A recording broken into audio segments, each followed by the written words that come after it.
Hello, dear listeners. Welcome to Whispers in the Rain, a heartfelt story about family, belonging, and the quiet moments that change everything. What secrets will a rainy day reveal? Let's dive in and find out.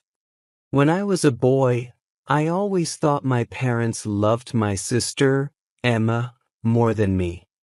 She got the best toys, the biggest cake, and the warmest hugs. When she cried, they ran to her. When I cried, they told me to be strong. It felt unfair. I wanted love too. But no matter what I did, it seemed like Emma was more special. At school, I tried my best to be a good student. I did all my homework and got high scores on my tests. I thought maybe if I was the best, they would notice me. But when I showed my report card, they only smiled and nodded. When Emma won a small prize, they clapped and cheered. I felt invisible, like I didn't matter. At home, Emma always got what she wanted.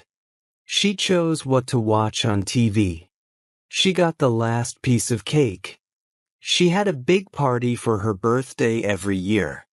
My birthdays were small and quiet. Sometimes I felt like I was just there, like a shadow in the house.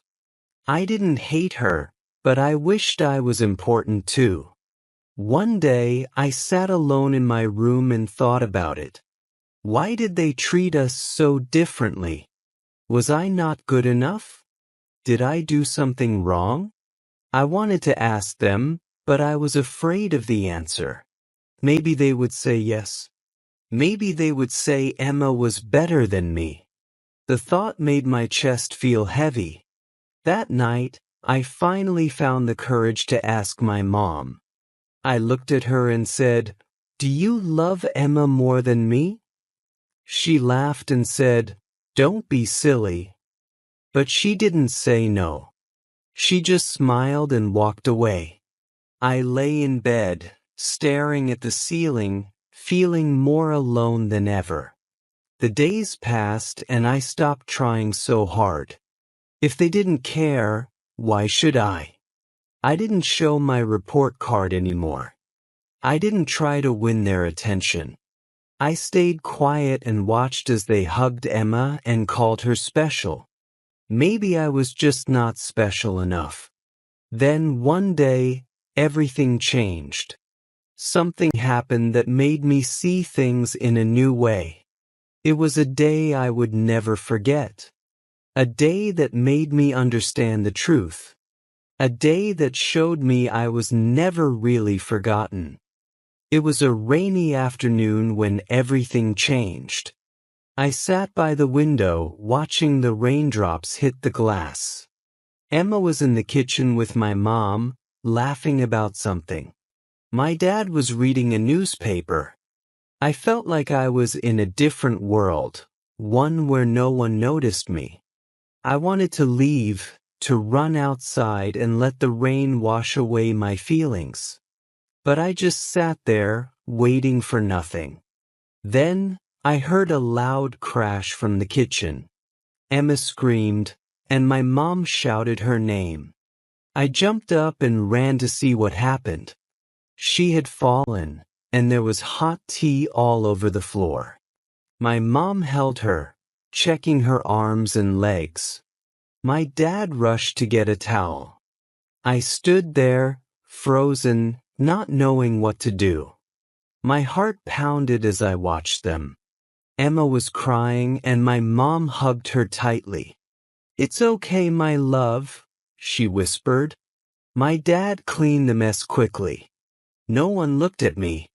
No one asked if I was okay. I felt like I didn't belong. I turned away, ready to go back to my room. But then, something unexpected happened.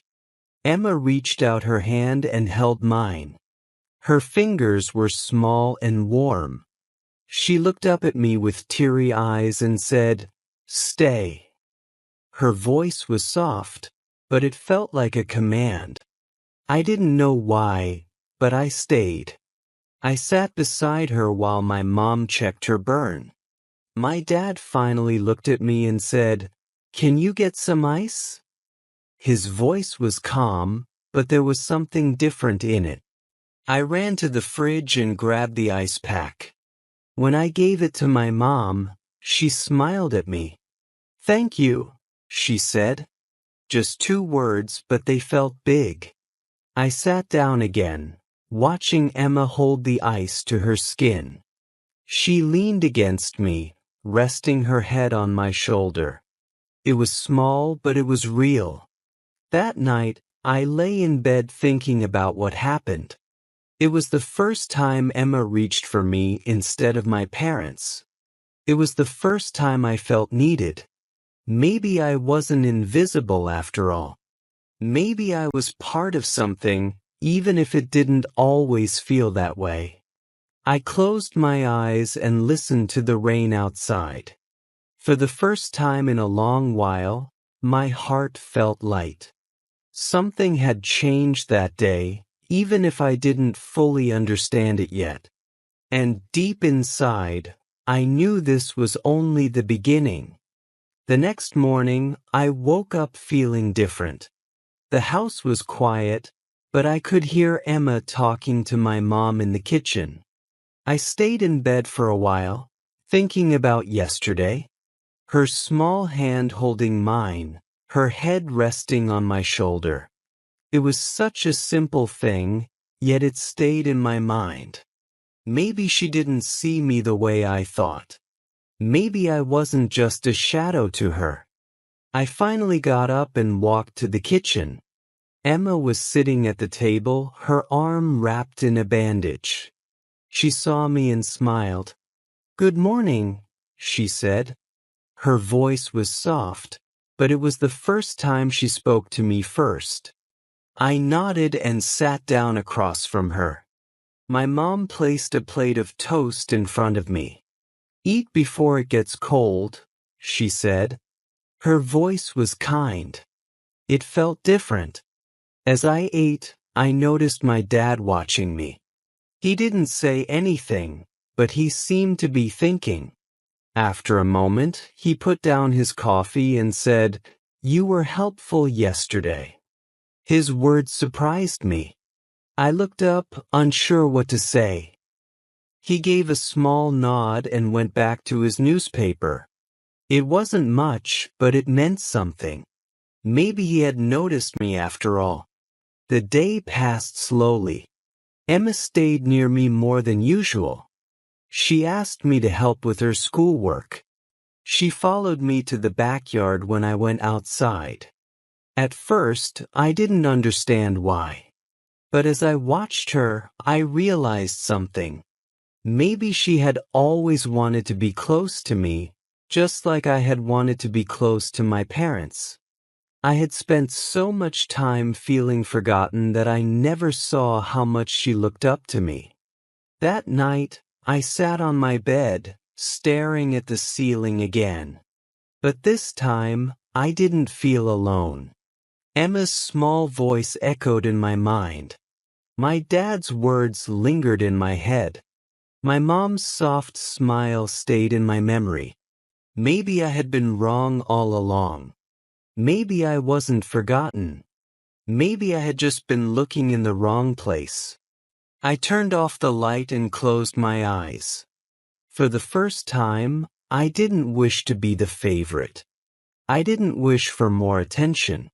I just felt okay, and for now, that was enough. The days passed, and something felt different. Emma stayed close to me. She asked about my favorite things. She sat next to me when we watched TV. She even waited for me before starting dinner. It was strange at first. I wasn't used to it. But slowly I started to enjoy it. It felt nice to be noticed, even if it was just by her. I had spent so much time feeling forgotten that I never thought she might care about me too. One afternoon, Emma knocked on my door. "Can I come in?" she asked. I nodded, surprised. She walked in and sat on my bed, looking around my room. "It's so quiet here," she said. I didn't know what to say. She smiled a little. "I like being with you," she added. Her words were simple, but they meant a lot. No one had ever said that to me before. Maybe she had always cared, and I just never saw it. That evening, my dad called me while I was reading. He stood by the door for a moment before speaking. "We're ordering pizza. What do you want?" I looked at him, unsure why he was asking me. Usually they just ordered what Emma liked. I told him my favorite topping and he nodded. "Okay," he said. It was such a small thing, but it mattered.